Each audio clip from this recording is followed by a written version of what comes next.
नमस्कार मित्रांनो, मी अजित पालव पुन्हा एकदा आजच्या व्हिडिओमध्ये आपल्या सगळ्यांचं स्वागत। महिलांकरता अतिशय आनंदाची बातमी आहे। लाडकी बहीण योजनेनंतर महिलांकरता पिंक रिक्षा योजना अंमलात आणण्यात आली आहे आणि याचं चावी वाटप जे आहे ते कालपासूनच सुरू झालंय। आता तुम्हाला देखील या योजनेचा लाभ घ्यायचा असेल तर अर्ज कसा करायचा, कागदपत्रे कोणती लागतील, पात्रता काय असणार आहे आणि अटी कोणत्या आहेत याबद्दलची संपूर्ण सविस्तर माहिती आपण आजच्या व्हिडिओमध्ये पाहणार आहोत। महत्त्वपूर्ण असा व्हिडिओ शेवटपर्यंत पहा, तुम्ही देखील याकरिता अर्ज करू शकता। व्हिडिओ सुरू करण्यापूर्वी अजून तुम्ही चॅनलला सबस्क्राइब केलं नसेल तर लगेच करून घ्या आणि बेल आयकॉन प्रेस करायला विसरू नका। या ठिकाणी उपस्थित सर्व मान्यवर आणि उपस्थित सर्व माझ्या लाभार्थी भगिनींनो, मला अतिशय आनंद आहे की पिंक ई रिक्षा ही जी योजना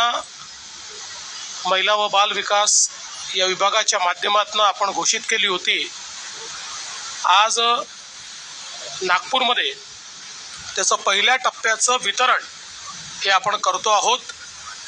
मी आमच्या महिला व बाल विकास मंत्री अदितीताई आणि राज्यमंत्री मेघनाताई आणि तसेच सचिव अनुप कुमार यादव या तिघांचे अतिशय मनापासून अभिनंदन करेन की त्यांनी ही योजना अतिशय चांगल्या प्रकारे या ठिकाणी राबवली। आणि आता जसं अदितीताईंनी सांगितलं की 1100 अर्ज आलेले आहेत आणि एकूण भविष्यामध्ये नागपुरामध्ये 2000 आमच्या भगिनींना पिंक ई रिक्षा आपण देणार आहोत।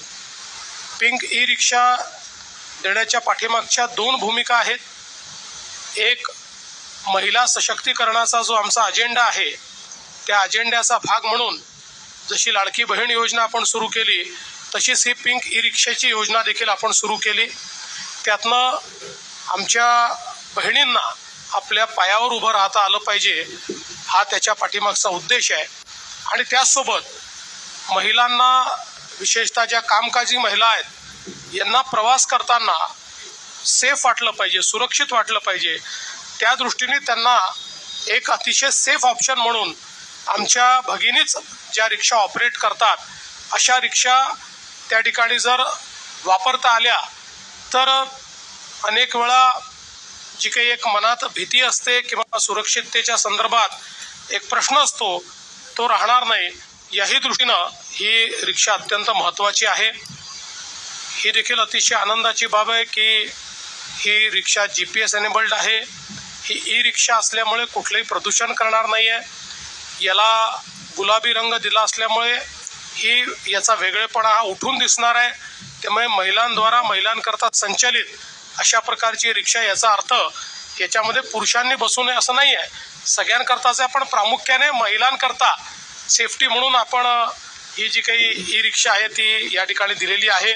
युतीच्या सरकारने घोषित केली आणि साधारणपणे पहिल्या टप्प्यामध्ये राज्यात एकूण 1 वर्षाच्या कालावधीमध्ये 10,000 पिंक रिक्षांचं वाटप हे आपण त्या ठिकाणी त्याची योजना ही आखली आणि आज जवळपास 5,000 पेक्षा अधिक हे आपल्याला त्याचे अर्ज आलेले आहेत आणि नागपूर शहरामध्ये 2,000 पिंक रिक्षा महिलांना उपलब्ध करून देण्याच्या दृष्टिकोनातून विभाग म्हणून आपण आपल्या मुख्यमंत्री महोदयांच्या मार्गदर्शनाखाली कार्यरत आहोत।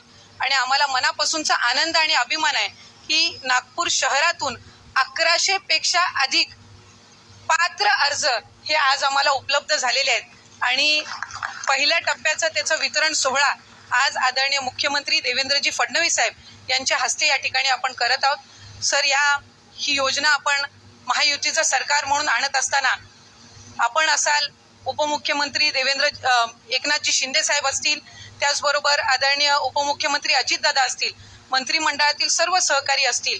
ही योजना आणत असताना अतिशय विचारपूर्वक ही योजना आपण आणली, ज्याच्यामध्ये एका ठिकाणी महिलांना प्रवास करत असताना सुरक्षता जाणवावी, पण त्याचबरोबर महिलांना रोजगार त्यातून निर्माण करता यावा या दृष्टिकोनातून ही योजना आपण आणली। आणि आज याच्या पहिल्या वितरण सोहळ्यामध्ये मला आवर्जून सांगायचंय की साधारणपणे आपण या महिलांना किमान 10 दिवसाची ट्रेनिंग दिलेली आहे। त्याचबरोबर यांच्या स्तरावर सुद्धा याआधी काही अनुभव हे आहेत पण त्याचबरोबर लायसन्स असेल, लोन असेल आणि हे जे वाहन आपण त्यांना उपलब्ध करून देतो, ही जी रिक्षा आपण त्यांना उपलब्ध करून देतोय, त्याच्यामध्ये 5 वर्षाचं मेंटेनन्स, त्याचं इन्शुरन्स या सहित आपण त्यांना उपलब्ध करून देतोय. त्याच्या चार्जिंगची व्यवस्था सुद्धा आपण त्यांना उपलब्ध करून देत आहोत. तर येथे आपण GR पाहू शकता. राज्यातील गरजू महिलांना रोजगारासाठी पिंक म्हणजे गुलाबी ई रिक्षा म्हणजे इलेक्ट्रॉनिकवर चालणारी ही रिक्षा आहे. महाराष्ट्र शासन महिला व बालविकास विभाग. आता ह्या ई रिक्षा उपलब्ध कुठे असणार, अर्ज कसा करायचा, पात्रता काय असणार आहे, अटी कोणत्या, ते आपण थोडक्यात पाहूयात. तर याचं वाटप कुठं कुठं होणार आहे ते आपण पाहूयात. इथे पाहू शकता मुंबई उपनगर 1400, ठाणे 1000, पुणे, नाशिक, नागपूर 1400, 700 आणि 1400, कल्याण 400, अहमदनगर 400, नवी मुंबई 500, पिंपरी 300, अमरावती, चिंचवड, पनवेल, छत्रपती संभाजीनगर 400, डोंबिवली 400, वसई विरार 400 आणि त्यानंतर कोल्हापूर आणि सोलापूर प्रत्येकी 200 असे मिळून सर्व 10,000 रिक्षांचं वाटप होणार आहे. तर येथे आपण पात्रता काय असणार आहे ते आपण पाहूयात. आता येथे पात्रता पाहूयात. लाभार्थ्यांचे कुटुंब हे जे आहे ते महाराष्ट्र राज्याचे रहिवासी असणे आवश्यक राहील. ठीक आहे. त्यानंतर अर्जदाराचे वय जे आहे ते 18 ते 35 वर्ष दरम्यान असणे अनिवार्य आहे.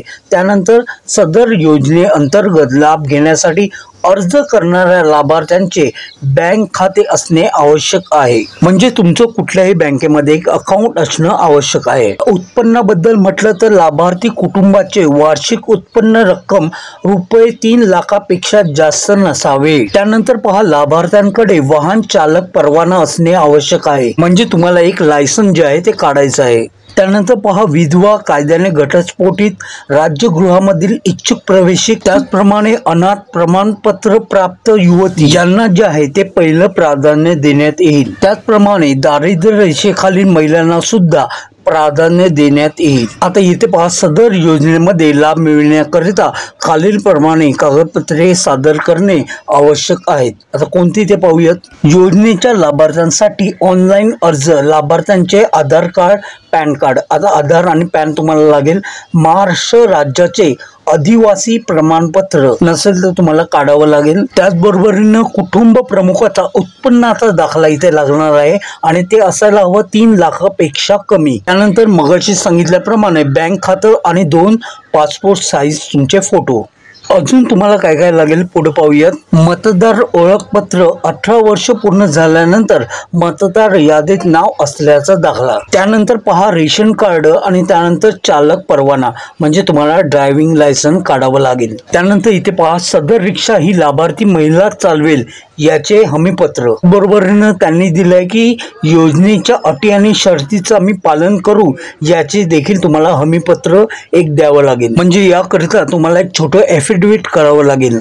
आता या सर्व गोष्टी तुमच्याकडे असतील तर तुम्ही अर्ज करू शकता. त्याचबरोबरीनं हा जो GR आहे ना, त्याची लिंक मी तुम्हाला डिस्क्रिप्शनमध्ये दिली आहे.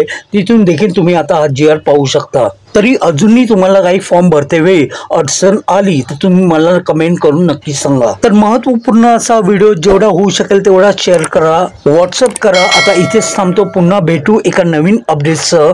तोवर तुमची आणि परिवाराची काळजी घ्या. जय हिंद, जय Maharashtra. Take care and bye.